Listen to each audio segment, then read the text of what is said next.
یا واسع الکرم اللہم صلی علی سیدنا مولانا محمد وعلى آل سيدنا حسب ربي جل الله ما في قلبي غير الله نور محمد صلى الله لا إله إلا الله حسبي ربي جل الله ما في قلبي غير الله نور محمد صلى الله اور کوئی غیب کیا تم سے نہا ہو بھلا اور کوئی غیب کیا تم سے نہا ہو بھلا جب نہ خدا ہی چھپا جب نہ خدا ہی چھپا تم پہ کروڑوں درود حسب رب جل اللہ ما فی قلبی غیر اللہ نور محمد صلی اللہ لا الہ الا اللہ حسبی ربی جل اللہ ما فی قلبی غیر اللہ نور محمد صلی اللہ ذات ہوئی انتخاب وصف ہوئے لاجواب ذات ہوئی انتخاب وصف ہوئے لاجواب نام ہوا مصطفیٰ نام ہوا مصطفیٰ تم پہ کروڑوں درود حسب رب جل اللہ ما فی قلبی غیر اللہ نور محمد صلی اللہ کام والے لیجئے تم کو جو راضی کرے کام وہ لے لیجئے تم کو جو راضی کرے ٹھیک ہونا میرا رضا ٹھیک ہونا میرا ذات تم پہ کروڑوں درود حسب رب جل اللہ ما فی قلبی غیر اللہ نور محمد صلی اللہ لا الہ الا اللہ محمد الرسول اللہ সাল্লাল্লাহু আলাইহি ওয়াসাল্লাম উপস্থিত অধ্যকার হাটহাজারী উপজেলার কাটিরহাট চাঁদ চৌধুরী বাড়ি ঈদে মিলাদুন্নবী সাল্লাল্লাহু আলাইহি ওয়াসাল্লাম উদযাপন পরিষদ কর্তৃক ২৭তম আজম শান সুন্নি সম্মেলন ২০২৫ অনুষ্ঠানের সম্মানিত সভাপতি হযরত শাহজাহান শাহ রহমতুল্লাহ আলাইহি মাজার শরীফ পরিচালনা পরিষদের সম্মানিত সভাপতি অত্র ধুলই ইউনিয়নের সাবেক চেয়ারম্যান জনাব আলহাজ মোহাম্মদ আজহার মিয়া চৌধুরী সাহেব বারাকাল্লাহু ফি হায়াতিহি আজকের সম্মানিত উদ্বোধক হযরত শাহজাহান শাহ রহমতুল্লাহ আলাইহি মাজার পরিচালনা পরিষদের সম্মানিত সাধারণ সম্পাদক আমাদের কাঠিরহাট এমআই ডিগ্রি মাদ্রাসার দীর্ঘদিন যাবৎ যিনি পরিচালনা পরিষদের গুরুত্বপূর্ণ দায়িত্ব পালন করে আসছিলেন এখনো খেদমতে আছেন এলাকার অহংকার হযরতুল হাজ আল্লামা মাওলানা নুরুল আলম চৌধুরী সাহেব মদ্দাজিল্লুহ আজকে সম্মানিত আলোচক মণ্ডলী ধলই শাহী দরবারের জামে মসজিদের সম্মানিত খতিব হজরতুল হাজ হাফেজ মৌলানা শিব্বির আহমদ উসমানী সাহেব, জামিয়ার সাবেক সিনিয়র আরবি প্রভাষক,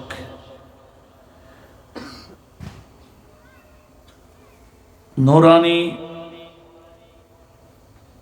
বোর্ডের সম্মানিত মান্যবর চেয়ারম্যান, দাইম নাজির জামিয়া আহমদিয়া সুন্নিয়া মসজিদের স্বনামধন্য খতিব মুকররম আখি আল করিম হজরতুল হাজ আল্লামা উস্তাজুল উলামা মুফতি আবুল আসাদ মোহাম্মদ জুবাইর আজমি বারাকাল্লাহু ফি কুল্লি উমুরি। আজকের সম্মানিত আলোচক মণ্ডলী, মঞ্চে আসীন হযরতে উলামায়ে কেরাম, মুরব্বী সমাজ, যুব সমাজ, ছাত্র সমাজ, এলাকার সর্বস্তরের মুসলিম মিল্লাত রহমানি ওয়া রাহিমাকুমুল্লাহ। রব্বুল আলামিনের দরবারে আমরা শুকরিয়া আদায় করছি, যিনি আজকের এই অনুষ্ঠানে আমাদেরকে উপস্থিত হয়ে নিজেদের জীবনকে ধন্য করার তৌফিক দিয়েছেন। শুকরিয়া আদার্থে সবাই একসাথে বলি আলহামদুলিল্লাহ। নবীজির পবিত্র চরণে বেহাদ দুরূদে পাকের হাদিয়াও প্রেরণ করছি, যেই নবীজির আদর্শে, শরীয়ত এবং সুন্নতে আমরা যদি জীবন পরিচালনা করতে পারি, ব্যক্তিগত জীবন, পারিবারিক জীবন, সমাজ জীবন, তাহলে আমাদের জন্য শান্তি আছে দুনিয়াতেও, কবরে গেলেও শান্তি থাকবে, কিয়ামতের ময়দানে কোনো ভয় থাকবে না। এমনকি শান্তির ঘর দারুস সালাম, সেই জান্নাতের দারুস সালাম ওই সমস্ত বান্দাদের জন্য নির্ধারিত। একটু বলিন আলহামদুলিল্লাহ।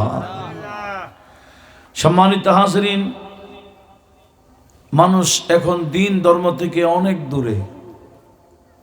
মানুষের কাছে দুনিয়ার মায়া এমনভাবে গ্রাস করে ফেলেছে, আমরা এখন দুনিয়া ছাড়া কিছুই বুঝি না। দুনিয়া অর্জন করতে করতে দুনিয়াতেই ফানা হয়ে যায়, অর্জনের শেষ হয় না, আশা থেকে যায়, বান্দা কবরে চলে যায়। এরকম অনেক আছে না? আমরা এমন ভাবে দুনিয়াকে বুকে ধারণ করেছি, আমাদের ঈমান যেদিকে যাক, আমাদের মা বাবা যেদিকে চলে যাক, ভাই বোন আত্মীয় স্বজন ছোট যাক, সমস্যা নাই। একটাই মানুষ এখন দুনিয়ায় এত বেশি মত্ত হয়ে গেছে, কেউ ইসলাম নাম দিয়ে দুনিয়া অর্জন করছে, কেউ ফকির নাম দিয়ে দুনিয়া অর্জন করছে, কেউ বা পীর নাম দিয়ে দুনিয়া অর্জন করছে, কেউ বা ওয়াইজ নাম দিয়ে দুনিয়া অর্জন করছে। এইভাবে দুনিয়া অর্জনের শেষ নাই আমাদের। কি আওয়াম বলেন, কি ওলামা বলেন, আমরা আছি দুনিয়াবাস। এই কথা নবীজি বারবার আমাদের সামনে তুলে ধরেছেন। নবীজি বলেছেন, ইন্নী লাস্তু আখশা আলাইকুম আন তুশরিকু বাদি। হে আমার উম্মত, আমার ইন্তেকালের পরে তোমরা শিরিক করবা, এই ভয় আমার নাই। আমি জানি আমার কোনো উম্মত শিরিক করবে না। আমার উম্মতের শিরিকের ব্যাপারে আমার ভয় নাই। তবে ওয়ালাকিন আখশা আলাইকুমুদ দুনিয়া আন তানাফাসু ফিহা। তোমরা দুনিয়াবাজ হবা, দুনিয়া অর্জন করতে করতে আখিরাতের কোনো প্রস্তুতি তোমাদের থাকবে না, কবরের কোনো প্রস্তুতি তোমরা নিবা না। এটাই আমার ভয় হচ্ছে। একটু বড় আওয়াজে বলুন না নাউজুবিল্লাহ। নবীজির এই হাদিসটা সামনে রাখলে আমাদের কাছে স্পষ্ট হচ্ছে, বর্তমান সমাজেও নবীজি যে বিষয়ে ভয় পেয়েছেন সেটা হলো নবীজির উম্মত দুনিয়াদার হবে।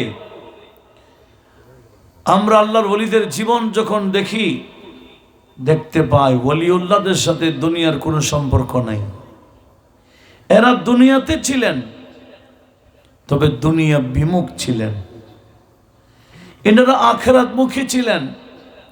আল্লাহ এবং রসুলকে রাজি করার জন্য চেষ্টা চালিয়েছেন, যার কারণে ওনারা 5 ওয়াক্ত নামাজ শুধু শেষ করে দিতেন না, রাতেও অধিকাংশ রাত এবাদতে কাটান। এবাদত বন্দেগীতে ওনারা রাত দিন কাটাই দেয়। কেন? ওনাদের ব্রেনে ছিল দুনিয়াতে আছি আর কয়দিন। আর আমার নবীজি বলছেন, আমার উম্মতি বাইনা 60 ইলা 70, আমার অধিকাংশ উম্মতেরা 60 থেকে 70 বছরের ভিতরেই কবরস্থানে চলে যাবে। 60 থেকে 70-এর ভিতরে। 70 পাড়ি দিবে খুব অল্প হবে।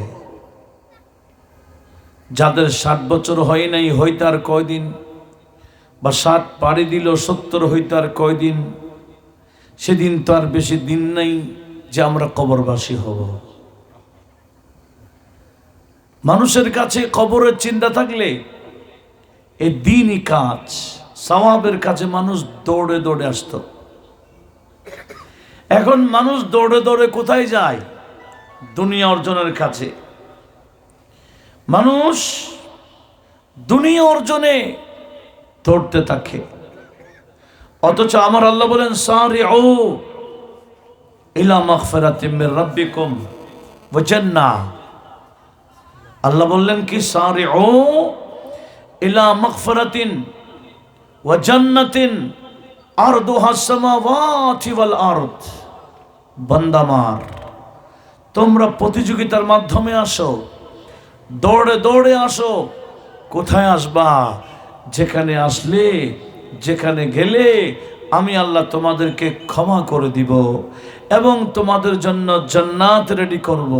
তোমরা সে কাজেই দৌড়ে আসো, প্রতিযোগিতার মাধ্যমে আসো। একটু জোরে বলি না সুবহানাল্লাহ। না, এগুলো আমি লক্ষ্য করো, মনোযোগ কামনা করছি। আমাদের থেকে এত বেশি আমরা দুনিয়াবাজ হলাম, হালাল হারাম তো দেখিও না। আমি জানি এগুলা হারাম, আমার জন্য হারাম, এরপরও হারাম আমরা ছাড়ি না। আমরা হারাম খাইতেও দ্বিধাবোধ করি না। এখন রাখেন, এখন রাখুন, একটু পরে পরে দেখা যাবে। এই দুঃখ খেয়াল একটু লক্ষ্য করি। আমরা আছি আমাদের তালে, অথচ আমার আল্লাহ কোরআনে পাকের ইরশাদ করেছেন, আল্লাহুল্লাযী খালাকাকুম মিন দুফিন। রব্বুল আলামিন বললেন, বান্দা আমার, আমি তোমাদেরকে সৃষ্টি করেছি একেবারে দুর্বল অবস্থায়। যেদিন তোমাদেরকে দুনিয়াতে পাঠিয়েছি, কিছু ধরতেও পারো নাই, ভর দিতে পারো নাই, বসতেও পারো নাই, হাঁটা দূরের কথা, দৌড়া দূরের কথা, একেবারে দুর্বল অবস্থায় তোমাদেরকে প্রেরণ করেছি। সুম্মা জাআলা মিন বাদি দুফিন কুওয়া। অতঃপর আমি আল্লাহ তোমাদেরকে শক্তি দেওয়া শুরু করলাম। আমার আল্লাহ বান্দাদের শরীরে শক্তির দোকান জন্মের পর থেকে এভাবে শক্তি দিতে দিতে 40 বছর যাবৎ শক্তি দেন।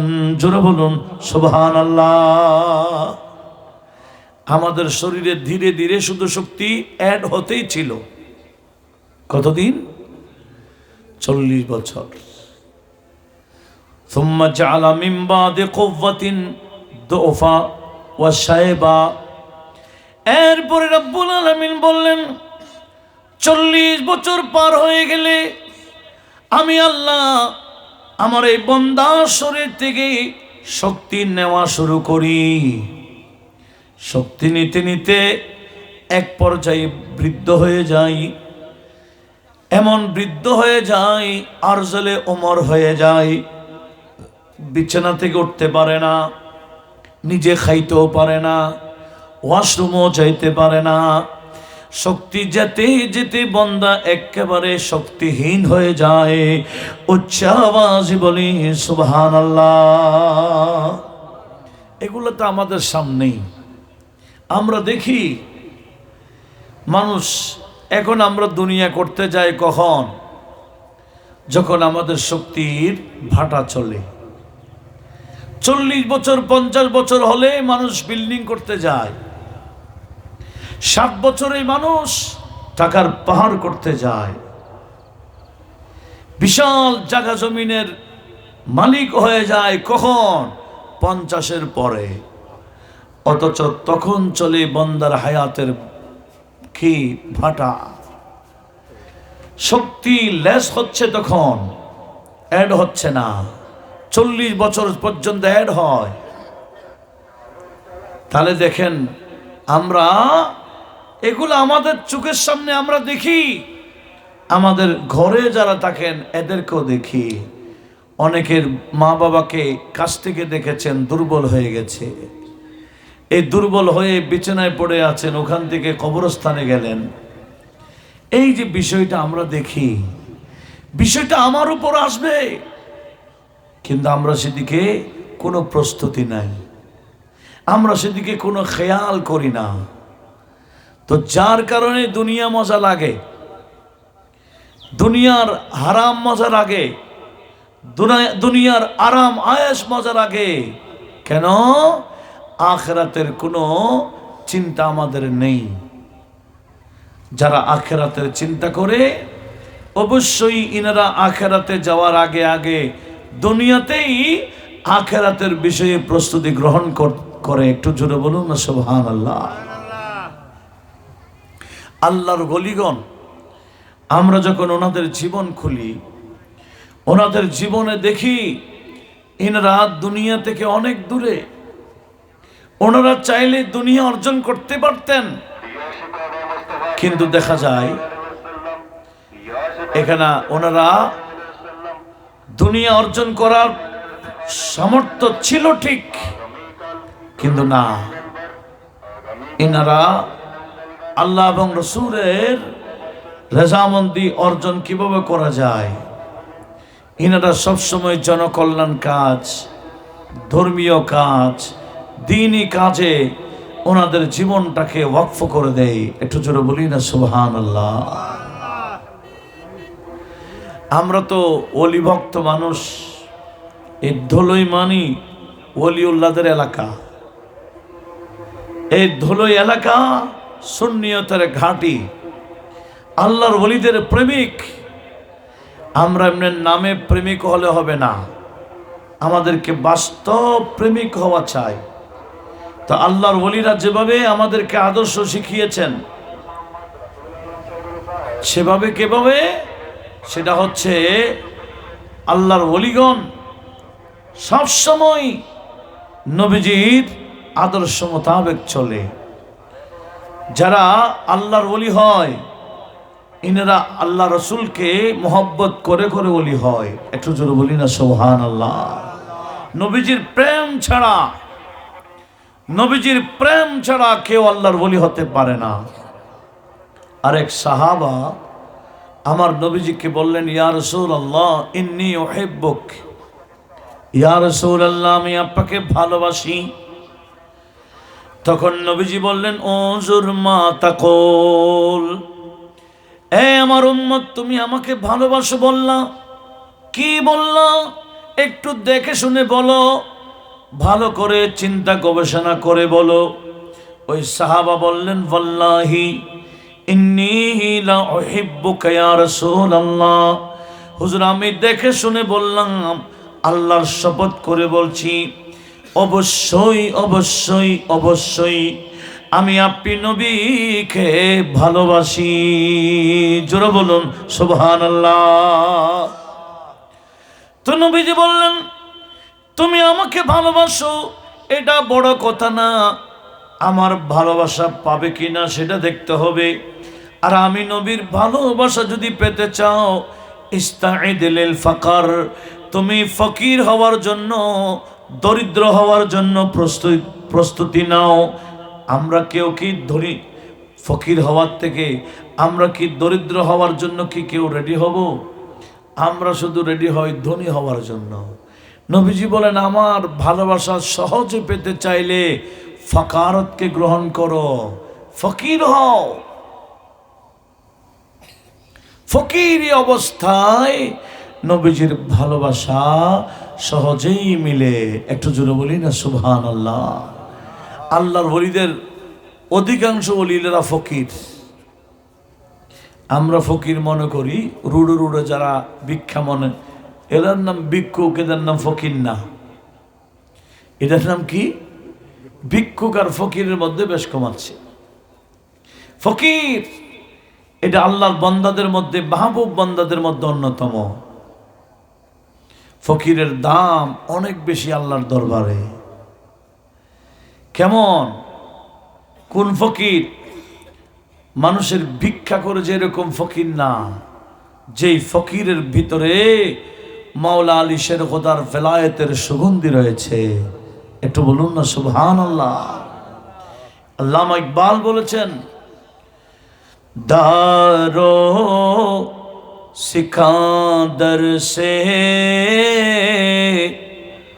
वो मर्द फकीर औला, दारो सिकंदर से वो मर्द फकीर औला हो, जिसकी फकीरी में बोए असादुल्लाही हो, जिसकी फकीरी में बोए असादुल्लाही।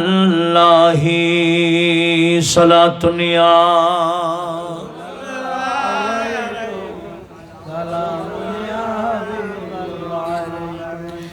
যে ফকিরের ভিতরে মাওলা আলী শের খোদার ভেলায়েতের খুশবু থাকে, ওই বান্দা, ফকির বান্দা যদিও বা কিছু নাই, সম্পদ নাই, কিন্তু ওই ফকির বান্দার সম্মান আমার আল্লাহর কাছে। গোটা বিশ্বব্যাপী যাদের ক্ষমতা ছিল, বাদশা ছিল, দার এবং সেকান্দর বাদশা, যাদের বাদশাগিরি শুধুমাত্র একটা দেশে না, গোটা বিশ্বব্যাপী ছিল। পৃথিবীর পূর্ব থেকে পশ্চিম, উত্তর থেকে দক্ষিণ, গোটা বিশ্বে যাদের ক্ষমতা ছিল, এরকম বাদশা থেকেও আল্লাহর ওই মকবুল ফকির বান্দার শান আমার আল্লাহর কাছে অনেক বেশি। যে সিদ্দিক আকবর এটাকে বাস্তবায়ন করেছেন বাস্তবিক পক্ষে। আমরা জানি সিদ্দিক আকবর রাদিয়াল্লাহু তাআলা উনি অনেক বড় ধনী ছিলেন, অনেক পয়সাওয়ালা ছিলেন, যার কাছে যেদিন মুসলিম হয়েছিল উনি তো ইয়েমন থেকে ব্যবসা করে আসছিলেন। তখনও 40,000 দিনার স্বর্ণের মুদ্রা ওনার হাতে ছিল। একটু জোরে বলুন না সুবহানাল্লাহ। 40,000 মানি তৎকালীন দিনার মানি এখানে বর্তমানে 40 কোটি থেকে আরো বেশি হবে, কম হবে না, আরো বেশি হবে। এত বড় শিল্পপতি ছিল হযরতে সাইয়্যিদনা সিদ্দিক আকবর রাদিয়াল্লাহু তাআলা। কিন্তু দেখা যায় উনি ইসলাম কবুল করার পরে ধীরে ধীরে নবীজির সাথে যখন প্রেম লাগালেন, নবীকে ভালোবাসতে শুরু করলেন, এখন ওনার কলব থেকে ব্যবসার মায়া, দুনিয়ার মায়া, আওলাদের মায়া, ধন দৌলতের মায়া, জায়গা জমিনের মায়া, এগুলা কলব থেকে চলে যাওয়া শুরু হলো। ইনি কলব থেকে এগুলাকে ছেড়ে দিচ্ছেন, আর কলবের মধ্যে রসুল এবং আল্লাহর মহব্বত, ভালোবাসা দিনের পর দিন বাড়তেই আছে। একটু জোরে বলুন না সুবহানাল্লাহ। দেখেন এই সিদ্দিক আকবর রাদিয়াল্লাহু তাআলা উনি ধীরে ধীরে ইসলামের জন্য এদিকে লাগে ওদিকে লাগে, এটা লাগে সেটা লাগে, উনি ব্যবসাদার করে না, এখন ব্যবসা শুরু করেছে আল্লাহর সাথে। কার সাথে? আমরা শুধু ব্যবসা জানি বান্দার সাথে। আমার আল্লাহ কোরআন শরীফে বলেছেন, ইয়া আইয়ুহাল্লাযীনা আমানু, এই ইমানদাররা, হাল আদুল্লুকুম আলা তিজারা, আমি আল্লাহ তোমাদেরকে কি এমন ব্যবসার কথা বলবো না, তুনজিকুম মিন আযাবিন আলীম, যে ব্যবসা করলে তোমরা কষ্টদায়ক আযাব থেকে বেঁচে যাবে, ওই ব্যবসাই তোমাদেরকে আযাব, কষ্টদায়ক আযাব থেকে বাঁচাবে। একটু জোরে বলুন কোন ব্যবসা? ওই ব্যবসা করার জন্য এক নাম্বার তুমিনুনা বিল্লাহি ওয়া রাসূলিহি, ওই ব্যবসায়ী হওয়ার জন্য এক নাম্বার শর্ত হলো ঈমানদার হইতে হবে। কি হইতে হবে? বেঈমান ওই ব্যবসা করতে পারে না। যে ব্যবসার কথা আমার আল্লাহ কোরআনে পাকে সূরাতুস সাফের মধ্যে আমাদেরকে বলছেন, এটা বেঈমানের ব্যবসা না, এটা হলো ঈমানদারের ব্যবসা। আমার আল্লাহ বলেন কেমন ব্যবসা? তুমিনুনা বিল্লাহি ওয়া রাসূলিহি ওয়া তুজাহিদুনা ফি সাবিলিল্লাহি বিআমওয়ালিকুম ওয়া আনফুসিকুম যালিকুম খায়রুল লাকুম ইন কুনতুম তা'লামুন। একটু জোরে বলি না সুবহানাল্লাহ। রব্বুল আলামিন বললেন, যে ব্যবসার কথা আমি তোমাদেরকে বললাম, ওই ব্যবসায়ী হওয়ার জন্য ঈমানদার হওয়া লাগবে। এরপরে তোমাদের সম্পদ দিয়ে, জান দিয়ে আমি আল্লাহর রাস্তায় যদি জিহাদ করো, এটাই হবে আমি আল্লাহর সাথে ব্যবসা। ব্যবসাতে খরচ করবা, জিহাদে খরচ করবা, আমার রাস্তায় খরচ করবা, এগুলা মূলত আমি আল্লাহর সাথে ব্যবসা করা। আর আমার সাথে ব্যবসা করলে কারো ক্ষতি হয় না, লাভ ছাড়া।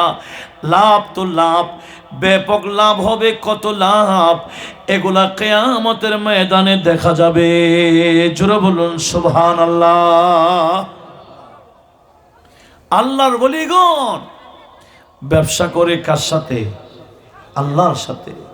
এই সিদ্দিক আকবর রাদিয়াল্লাহু তাআলা আনহু আগে ব্যবসা করতেন মানুষের সাথে। নবীজির হাতে কালিমা পড়ার পরে নবীজির সাথে যখন প্রেম লাগালেন, তখন এখন ব্যবসা শুরু করেছেন কার সাথে? দিতে দিতে আল্লাহ রাস্তায় সব দিয়ে ফেললেন। একদিন উনি এমন একটা জামা পরে বসে আছেন, যে জামায় বোতাম ছিঁড়ে গেছে, দোকান থেকে বোতাম কিনে লাগাবেন এই পয়সা ওনার নাই। উনি নিজে কাঠ কেটে বোতাম বানিয়ে লাগিয়ে বসে আছেন, বোতাম কেনারও পয়সা নাই, অথচ শিল্পপতি ছিলেন, বড় ব্যবসায়ী ছিলেন। এখন ওই সিদ্দিক আকবর, শিল্পপতি সিদ্দিক আকবর, ব্যবসায়ী সিদ্দিক আকবর এখন ফকির হয়ে গেলেন, বোতাম কেনার পয়সা নাই। এদিকে রব্বুল আলামিন জিবরিল আমিনকে পাঠাই দিলেন, আয় জিবরিল যাও, আমার বন্ধু নবীকে গিয়ে আমি আল্লাহ সালাম দিয়েছি বলবা। ওনার পাশে ওনার বন্ধু আবু বকর বসে আছে। উনি তো বড় শিল্পপতি ছিলেন, ধনী ছিলেন, এখন ফকির হয়ে গেল, বোতাম কেনার পয়সা নাই। আমার বন্ধুকে বলবা, ওনার বন্ধু থেকে জিজ্ঞেস করার জন্য যে আবু বকর আমি আল্লাহর উপর রাজি আছে কিনা এ ফকিরি অবস্থায়। একটু জোরে বলি না সুবহানাল্লাহ। উনি যে ফকির, এই ফকিরি অবস্থায় আমি আল্লাহর উপর রাজি আছে কিনা না নারাজ হয়ে গেল, একটু জিজ্ঞেস কর। তো জিবরিল এসে বললেন, ইয়া রাসূলুল্লাহ ইন্নাল্লাহা ইউকরিউকাস সালাম, রব্বুল আলামিন আপনি নবীকে সালাম দিয়েছেন, ওয়া আলা রফিকিকাস সালাম, আপনার বন্ধু আবু বকরকেও আমার আল্লাহ সালাম দিয়েছেন। জোরে বলুন। যাদেরকে সালাম কে দেয়? আল্লাহই সালাম দেয়। তা আমরা না দিলে কি আসে যায়? নবীকে যারা সালাম দেয় তাদের শান বাড়ে যায়। নবীকে নবী সালামের বিরুদ্ধে যারা, এরা লাঞ্ছিত দুনিয়াতে হয়। কথা বলুন ঠিক কিনা? এক কবি বলে, ভাই নবীজির মর্যাদা কি বলবো, আমার নবীকে সালাম খেয়ে দেই। মুহাম্মদি কাহে ये मकाम अल्लाह अल्लाह मुहम्मदी का है ये मकाम अल्लाह अल्लाह खुदा खुद ही करता खुदा खुद ही करता सलाम अल्लाह अल्लाह मोहम्मद का है ये। अरे नबी हो वली हो सब ने पे है कुर्बान। नबी हो वली हो सब ने पे है कुर्बान सब ने पे है कुर्बान। मलक भी करे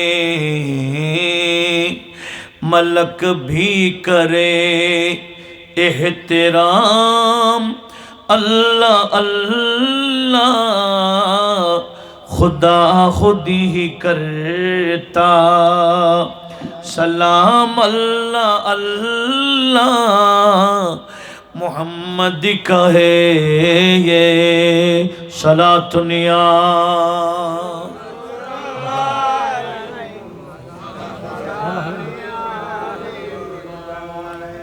इस उम्मती की खातिर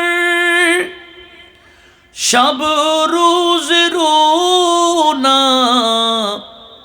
इस उम्मत की खातिर शब रोज रोना शब रोज रोना नबी जी का बस ये नबी जी का बस ये काम अल्लाह अल्लाह नबी जी का बस ये काम अल्लाह अल्लाह खुदा खुद ही करता सलाम अल्लाह अल्लाह मोहम्मद का है ये सलातुनिया।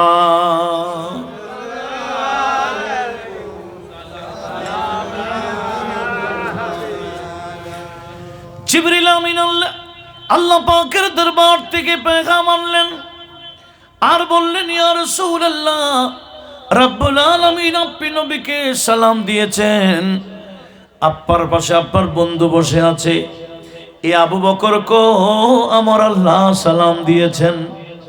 আবু বকর অনেক বড় ধনী ছিলেন, শিল্পপতি ছিলেন। আজকে ইসলাম গ্রহণ করার পরে আপনি নবীকে ভালোবাসতে গিয়ে সব কোরবান করে দিয়েছেন। এখন উনি বোতাম লাগাবারও পয়সা নাই। আমার আল্লাহ জিজ্ঞেস করতে বলেছেন, আপনি জিজ্ঞেস করুন, হে আবু বকর তুমি কি আল্লাহর উপর রাজি আছো কিনা, নাকি তুমি আল্লাহর উপর নারাজ হয়ে গেছো ফকির হয়ে, এই কথাটা একটু জিজ্ঞেস করুন।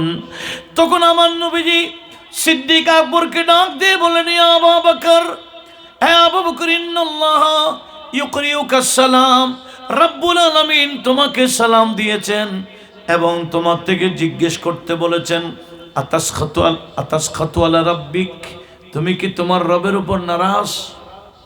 এই হালতে ফকরে সিদ্দিক আকবর দুই চোখের পানি ফেলে কান্দে, ইয়া রাসূলুল্লাহ আমি আমার রবের উপর নারাজ হতে পারি নাকি? আশখাতু আলা রাব্বি আশখাতু আলা রাব্বি, আমি কি আমার রবের উপর নারাজ হতে পারি?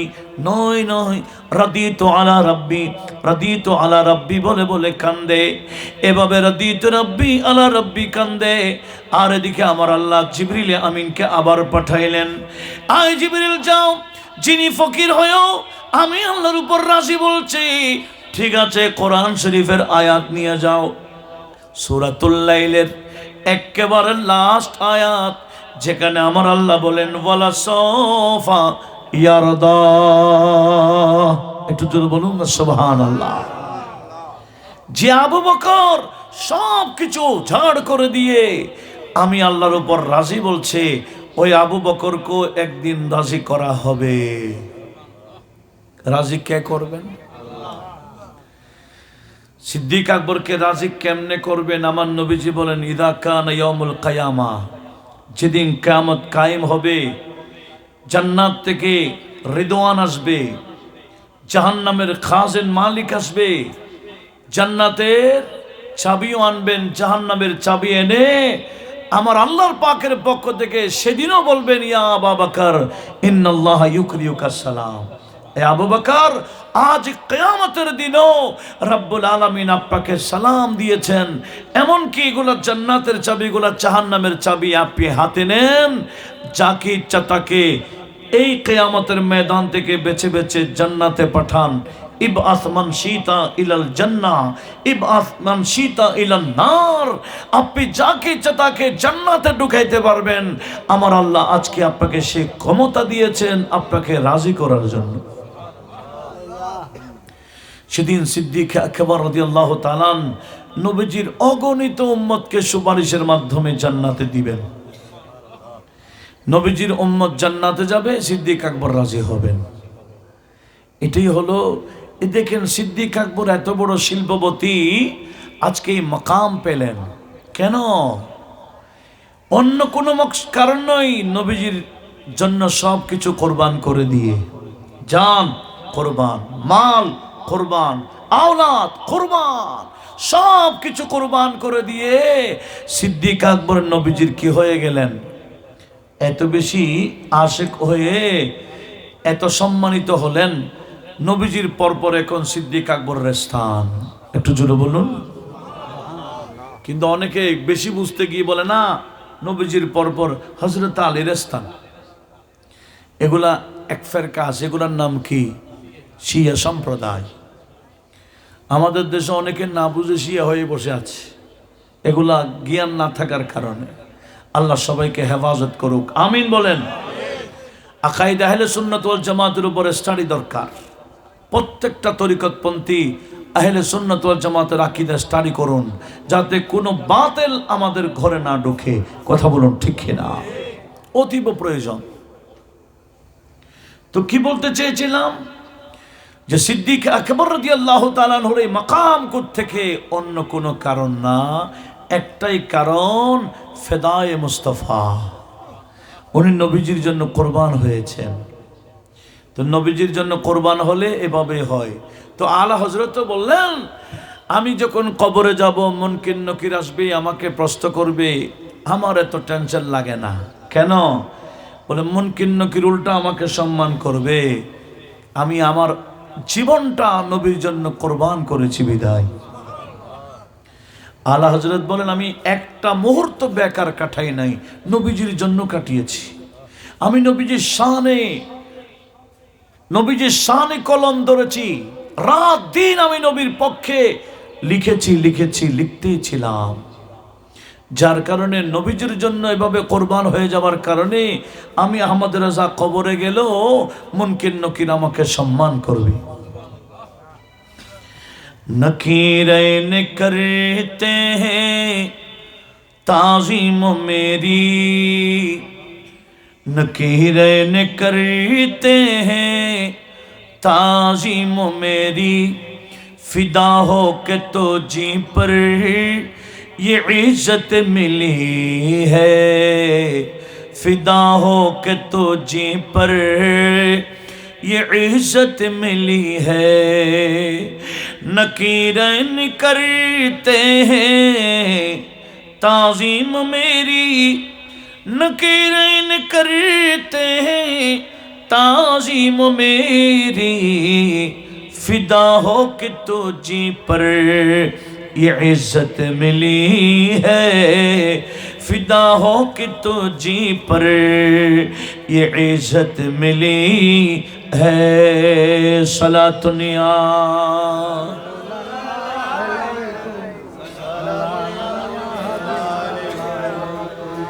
তাহলে আখিরাতে কবরে কোনো বান্দা যদি চায় সম্মান বাড়ে যাক, তাকে কিছু করতে হবে না, নবীজির পিছনে থাকলে হবে, নবীজির জন্য সব কোরবানি দিলেই হবে। কথা বলুন ঠিক কিনা? আজকে দেখেন না, মানুষ বেজ্জতি, চতুর্দিকে বেজ্জতি চলতেছে কেন?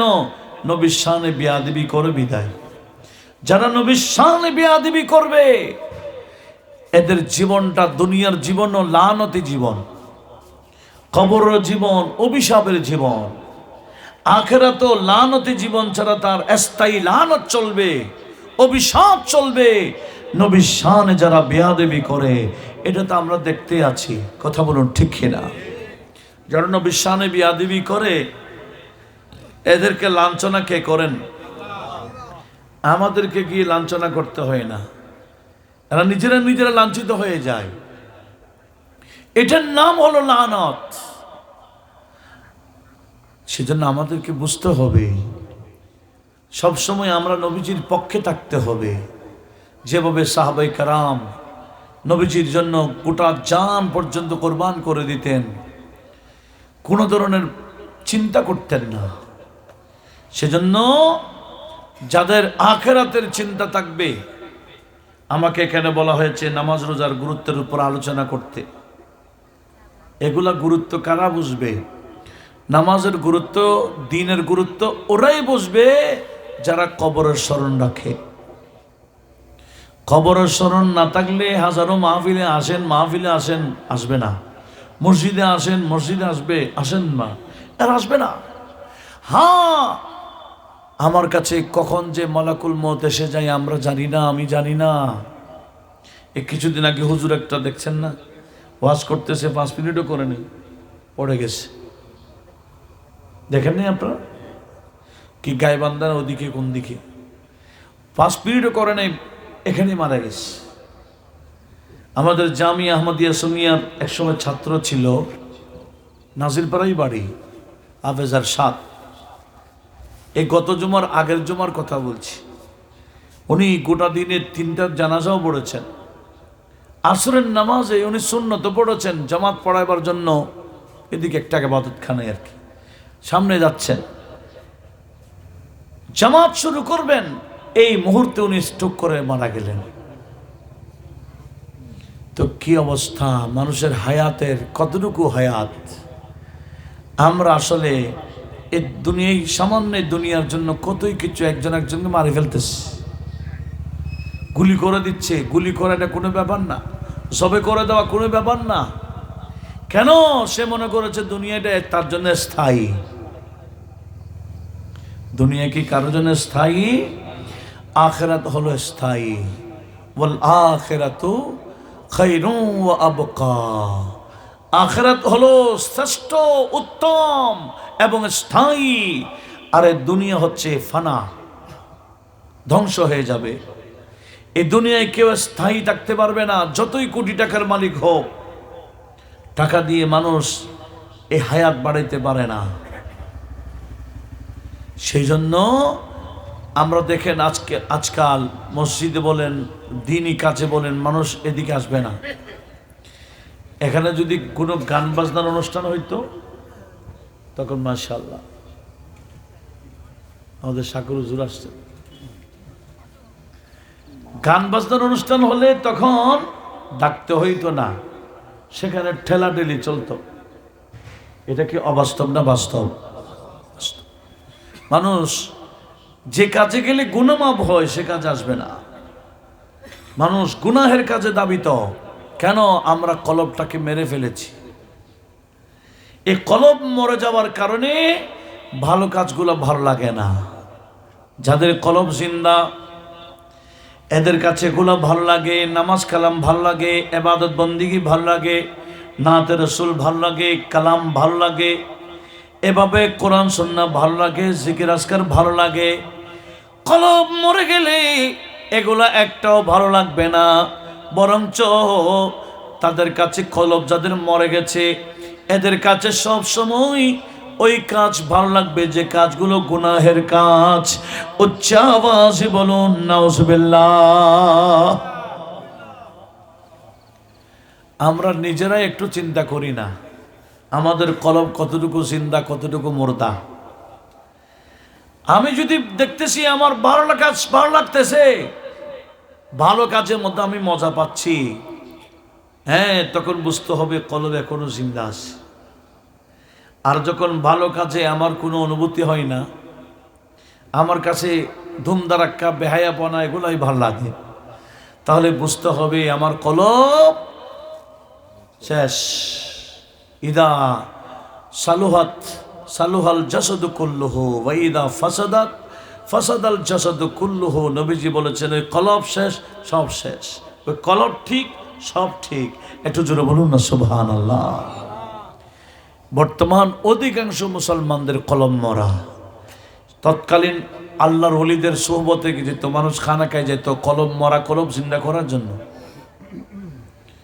মরা কলব জিন্দা করার বড় একটা মার্কাজ হলো আল্লাহর ওলিদের খানাকা। ইনাদের জিকিরের সোহবত, ইনাদের ওয়াজের সোহবত, ইনাদের নসিহতের সোহবতে বসলে তখন মরা কলব জিন্দা হয়ে যায়। একটু জোরে বলুন না সুবহানাল্লাহ।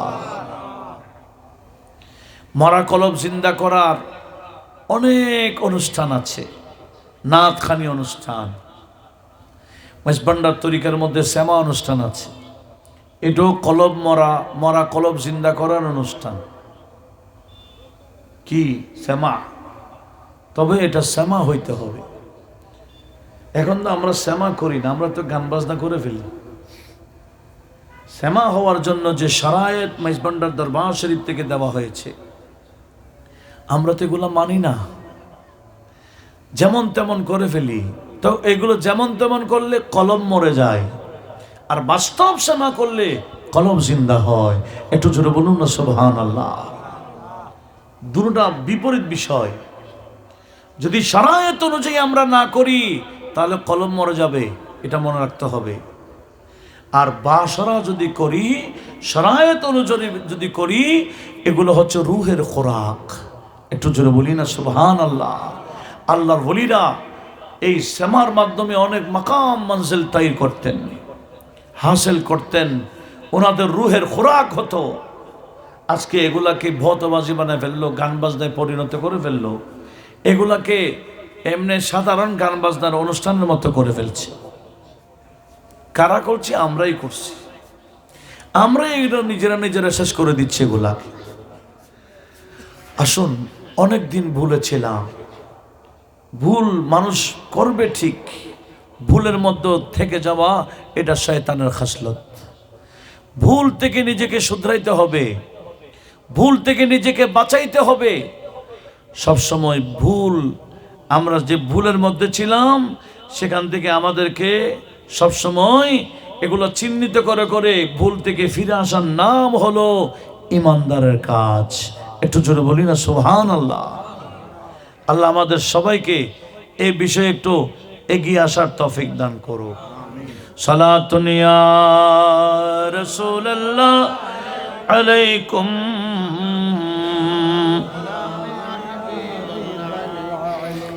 चैन आता है मेरे दिल को तमाम, नाम लेती ही तुम्हारा या नबी सलातुन या।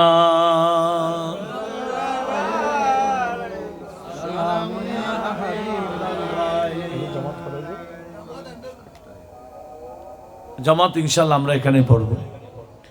এই জামাত কয়টায় হয়? 7:30। আমরা আজানটা হয়ে যাক, আমরা এখানে 5 মিনিট আগে আজান দিয়ে এখানে পড়বো ইনশাল্লাহ। আরো 10 মিনিট আলোচনা হোক, এরপর আমরা এখানে বা জামাত ইনশাল্লাহ টাইম মোতাবেক পড়বো।